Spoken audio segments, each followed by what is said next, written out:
살면서 신세계를 경험해 보신 적이 있으신가요? 신세계라는 영화 제목도 있잖아요. 어떤 게 신세계일까요? 저는 지금도 초등학교 6학년 때 시골에 살다가 울산이라는 곳에 이사를 가서 백화점을 처음 가봤어요. 그랬더니 그날 백화점이 이제 오픈한 날이었는데 물건을 사러 온 사람보다는 에스컬레이터 있잖아요. 그걸 타러 온 사람들이 많이 있더라고요.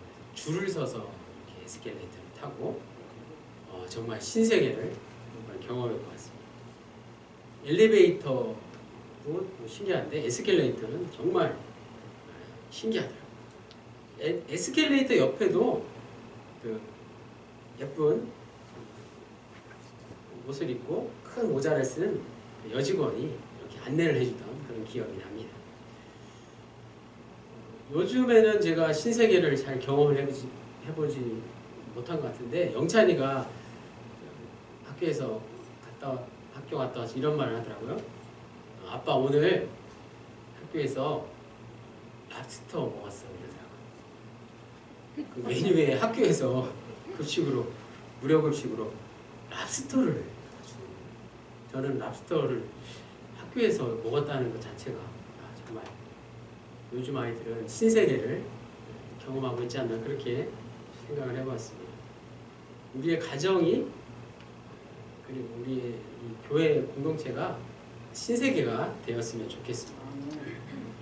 자, 오늘 본문은 뭐 그런 것들 말고 우리가 정말 살면서 한 번도 경험해 못한 것들, 정말 그런 경험들과는 감히 비교할 수 없는 온 인류와 세상 모든 사람들이 한 번도 경험해 보지 못한 어떤 놀라운 신세계를 말씀해 주고 있습니다. 이름하여 새하늘, 새땅. 새하늘과 새땅입니다. 그런데 새하늘과 새땅은 이전에 창조되었던 하늘과 땅을 전제로 하고 있습니다. 하나님이 태초에 창조하셨던 하늘과 땅 말이에요. 태초에 하나님이 말씀으로 창조하신 그 하늘과 땅은 하나님 보시기에 참 좋았던 세상이에요. 그런데 아담과 하와의 불순종으로 세상이 타락해서 죄가 들어오게 되었고 사망이 왕노릇하면서 그만 하늘과 땅에 있는 모든 피조물들이 죄 가운데 신음하게 되었습니다. 그래서 하늘과 땅이 죄악으로 가득 차게 된 것이죠. 이런 상황에서 성경은 끊임없이 새 하늘과 새 땅, 새 하늘, 새 땅에 대한 소망을 계속해서 이야기하고 있습니다. 대표적인 선지자가 이사야죠. 새 하늘과 새 땅에 대한 비전을 이렇게 노래했습니다. 이사야 65장 17절 보라 내가 새 하늘과 새 땅을 창조하나니 이전 것은 기억되거나 마음에 생각나지 아니할 것이라.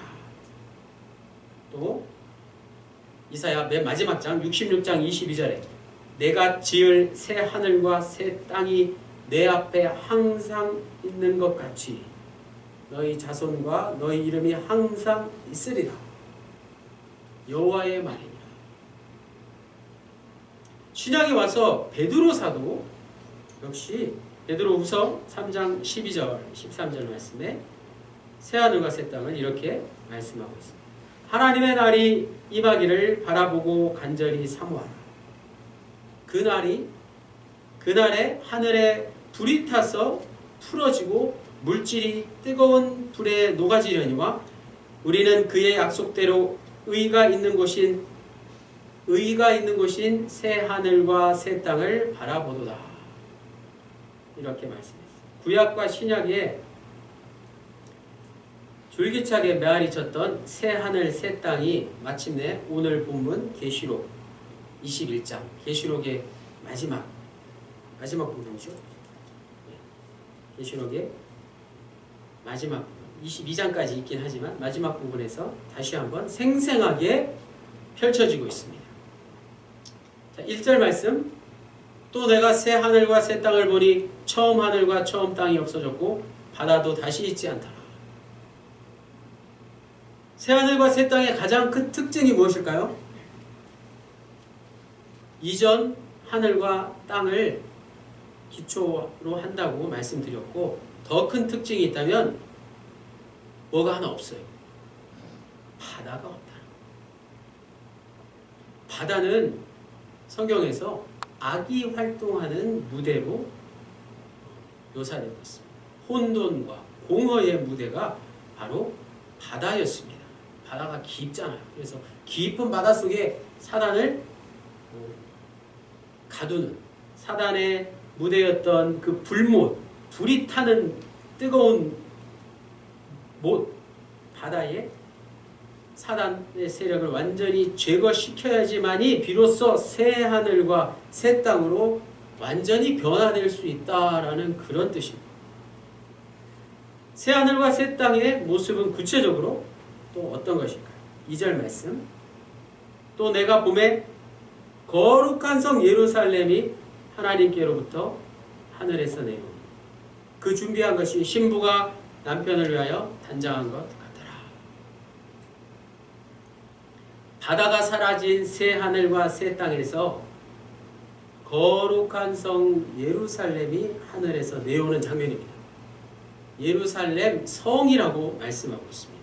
예루살렘 성이 거룩한 이유는 당연히 예루살렘 성 안에 예루살렘 성전이 있었기 때문입니다.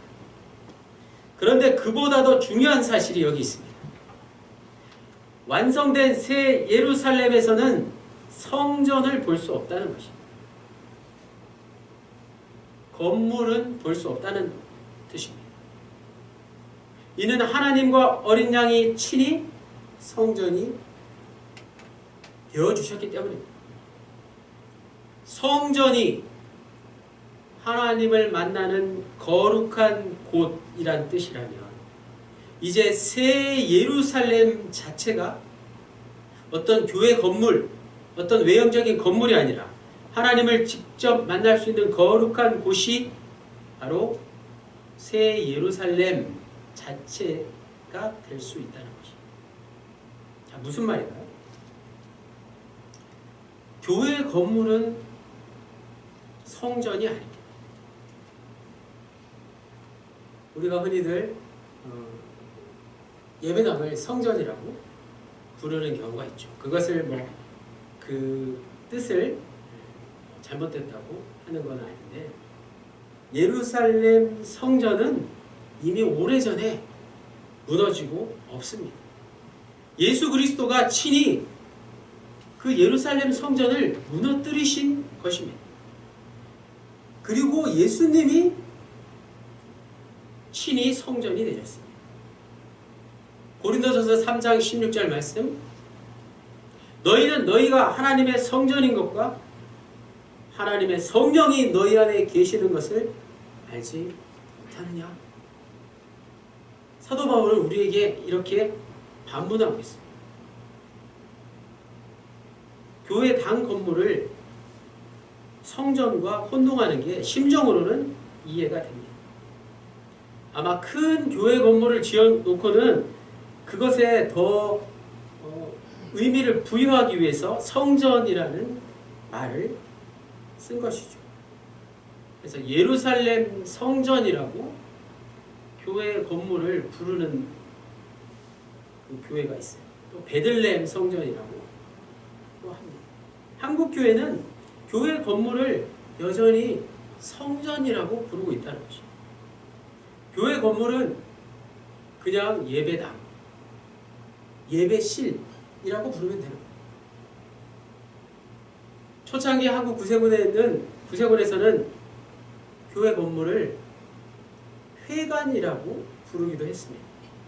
중요한 것, 거룩한 성 예루살렘은 하늘에서 이 땅으로 내려와 땅과 하나됨으로 이루어지게 되었다는 사실.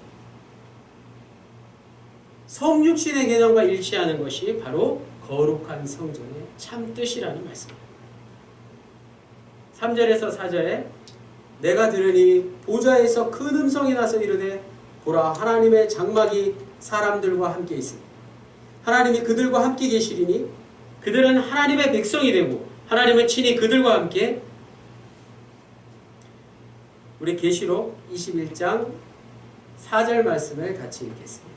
다시 한번 계시록 21장 4절 다 같이 한 목소리로 읽겠습니다. 시작. 모든 눈물을 그 눈에서 닦아주시니 다시는 사망이 없고 애통하는 것이나 곡하는 것이나 아픈 것이 다시 있지 아니하리니 처음 것들이 다 지나갔음이로라. 이보다 더 큰 위로의 말씀이 어디 있겠습니까? 눈물, 사망, 애통, 곡하는 것, 아픔 이런 것들은 인간 삶의 실존 아니겠습니까? 이런 것 없이 세상을 어떻게 살 수 있습니까? 이 땅을 사는 사람들은 모두가 다 눈물을 흘리고 사망을 지켜보고 죽게 되고 슬퍼하고 곡하고 또 아픔을 겪지 않습니까?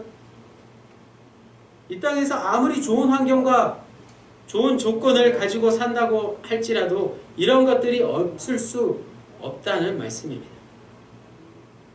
사도 요한은 이런 것들이 모두 치유되는 새로운 세상을 묵시적으로 내다보고 있습니다. 요한이 보고 있는 이런 세상은 도대체 어떤 것일까요?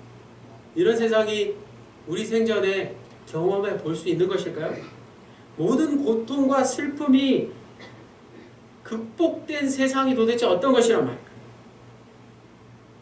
그걸 알기 위해서 먼저 내 눈물과 내 고통의 이유가 무엇인지를 살펴보아야 할 것입니다. 송구 영신예배 설교 본문이었던 전도서 3장 2절에서 8절을 보면 한번 찾아볼까요? 전도서 3장 2절에서 8절 구약성경 전도서 말씀을 같이 찾아봤습니다. 구약성경 951페이지 전도서 3장 2절에서 8절을 그냥 펼쳐만 놓으시고 눈으로만 보시면 됩니다. 때에 대한 이야기가 나오고 있습니다. 3장 2절에서 8절에 보면 한 편의 시처럼 한 절에 4개의 때가 7번 총 28번 반복되고 있습니다. 참 많은 때를 우리가 살면서 맞이한다는 것이죠. 그 중에 마지막 8절 사랑할 때가 있고 미워할 때가 있으며 전쟁할 때가 있고 평화할 때가 있느니라. 아멘. 그만큼 우리의 인생은 극과 극을 오가는 인생이라는 사실. 묵시문학의 특성상 오늘 본문에서 요한이 말하는 눈물이 없다는 것 그리고 병이 없다는 것은 무슨 뜻일까요? 상징적인 표현이라고. 우리가 사는 동안 눈물이 없고 근심이 없는 병이 없는 세상은 경험하기가 힘듭니다. 경험할 수가 없습니다. 사도 요한이 말하고 있는 이런 세상은 어떤 절대적인 세계를 손가락으로 가리키는 것입니다. 상징이라는 이런 상징을 통해서 말하고자 하는 핵심이 바로 중요합니다. 5절 말씀 보좌에 앉으신 이가 이르시되 보라 내가 만물을 새롭게 하노라 하시고 또 이르시되 이 말은 신실하고 참되니 기록하라. 5절 말씀에 내가 만물을 새롭게 하리라. 만물을 새롭게 하시는 이가 누구시냐가 중요한 것입니다. 바로 하나님이십니다. 여기서 새롭게 한다는 것은 단순히 개량하거나 더 나아가서 개혁하는 걸 말하는 게 아닙니다. 하나님께서 만물을 새롭게 하신다는 요한의 예언이자 계시는 전혀 다른 차원의 변화를 가리키는 것입니다. 근본이 달라지는 것이죠. 생명에 대해서 말하고 있는데 그 생명은 상대적인 생명이 아니라 절대적인 생명을 뜻하고 있는 것입니다. 좀 어려운 말이죠. 어떤 뜻일까요? 우리가 예수를 믿는 이유가 무엇입니까? 구원받기 위해서 예수를 믿습니다. 그 구원이 무엇인가를 생각해 보면 기껏해서 우리가 내가 하는 일이 잘 되고 복받고 조금 더 잘 살게 되는 것, 그런 것을 구원이라고 말하지는 않는다는 것입니다. 그보다 훨씬 더 높은 차원의 구원이 무엇인가를 우리가 알아야 된다는 말씀이죠. 그것은 예수님의 운명을 통해서 우리가 알 수 있습니다. 바로 십자가에 달려 죽으신 것과 죽으신 지 3일 만에 다시 부활하심으로 부활 생명을 얻은 그것이 바로 구원의 본질이라고 할 수 있습니다. 부활은 죽었다가 다시 지금과 같은 생명으로 다시 살아나는 것을 뜻하는 것보다 훨씬 더 전혀 새로운 생명으로, 질적으로 완전히 다른 생명으로 변화되는 것을 말씀한다는 사실입니다. 그 부활 생명이 곧 하나님께서 만물을 새롭게 한다는 오늘 본문 말씀, 이 뜻하는 생명입니다. 하나님께서 무로부터 세상을 창조하신 것처럼 지금 이 세상을 다시 한번 새롭게 변화시키시는 때가 새하늘과 새 땅을 통해서 이루어진다는 말씀이죠. 마지막 계시록 21장 6절 말씀, 또 내게 말씀하시되 이루었도다. 나는 알파와 오메가요, 처음과 마지막입니다. 알파와 오메가 하면은 저는 강대상, 새겨진 글자가 생각나요. 강대상이라고 하고 강단이라고도 하죠. 그런데 제단하고는 다릅니다. 간혹 또 설교단이라고도 부르기도 합니다. 그런데 제단이라고는 말할 수 없습니다. 앞에서 말씀드린 대로 구약의 예루살렘 성전이 무너져 내린 것처럼 신약에 와서 더 이상 우리에게 제단은 없습니다. 왜냐하면 우리 죄를 사하시기 위해서 예수 그리스도께서 친히 십자가의 제물이 되셔서 십자가에 달려 죽으심으로 그 값을 치르셨기 때문에 우리는 더 이상 소나 송아지나 짐승을 제물로 드릴 제단이 필요 없게 된 것이죠. 그런데 찬송가 327장에 나오는 가사에 보면 주의 제단에 산제사 드린 후에 이런 가사가 나와요. 그런 것 때문에 우리가 좀 혼동이 되는 것 같습니다. 찬송가 번역 중에 우리에게 좀 혼동이 되는 그런 번역들이 종종 있습니다. 설교를 하는 설교단 말고 또 어느 교회 가보면 성경책을 놓아두는 말씀단이라는 것도 있습니다. 대부분의 교회 설교단에 주로 새겨져 있는 글자는 바로 헬라어, 그리스어로 알파와 오메가입니다. 그 강대상 위에는 성경이 있고 다른 것 뭐 있을 수 있지만 성경이 반드시 있어야겠죠. 그리고 성경을 통해서 설교자의 목소리로 하나님의 말씀이 선포됩니다. 여기서 선포되는 하나님의 말씀은 곧 어둠을 밝히는 생명의 빛이라고 할 수 있습니다. 그리고 말씀을 듣는 이들의 삶에 생명의 빛이 알파와 오메가가 되기를 바라는 뜻으로 모든 설교가 행해지는 것입니다. 자, 오늘 말씀 새 하늘과 새 땅의 의미를 여러분 어떻게 받아들이시겠습니까? 새 하늘과 새 땅은 하나님을 만나는 순간 우리에게 주어지는 신세계와 같습니다. 그래서 그 어느 누구도 아직 새 하늘과 새 땅을 경험했다고는 감히 말할 수 없겠죠.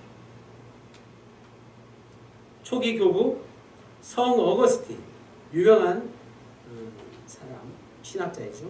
어거스틴은 그의 저서 고백론에서 이렇게 말씀하고 있습니다. 당신은 우리를 당신을 향해서 살도록 창조하셨으므로 우리 마음이 당신 안에서 안식할 때까지 우리는 편안하지 않습니다. 이렇게 고백했어요. 우리가 하나님을 만나기 전까지는 결코 편안하지 않다는 고백입니다. 우리의 인생은 결코 하나님을 만나기 전까지 편하지 않다는 사실을 기억할 수 있기를 원합니다. 그렇다면 오늘 우리에게 요구되는 것은 바로 기다림의 자세일 것입니다. 새하늘과 새 땅은 우리가 이루어내려는 그런 목표라기보다 기다림의 순간, 하나님이 만물을 새롭게 하신다는 그 약속에 대한 희망의 대상인 것입니다. 새하늘과 새 땅을 만나는 그 약속에 대한 희망으로 올 2022년 한 해를 힘차게 다시 시작하는 우리 모두의 영혼에 하나님께서 함께해 주시기를 주님의 이름으로 간절히 축원합니다. 기도드리시겠습니다. 주님, 이 세상은 종말을 향해서 치닫고 있습니다. 2022년 새해처럼 정신을 차리고 보니 득달같이 새하늘과 새 땅이 우리 앞에 언젠가는 드러날 것입니다. 하지만 결코 우리는 두렵지 않습니다. 그 끝에 하나님이 우리를 기다리고 계시기 때문입니다. 그 끝이 바로 하나님을 향해 열려져 있기 때문입니다. 2022년 새해처럼 득달같이 우리에게 다시 오실 예수 그리스도의 이름으로 기도드립니다. 아멘.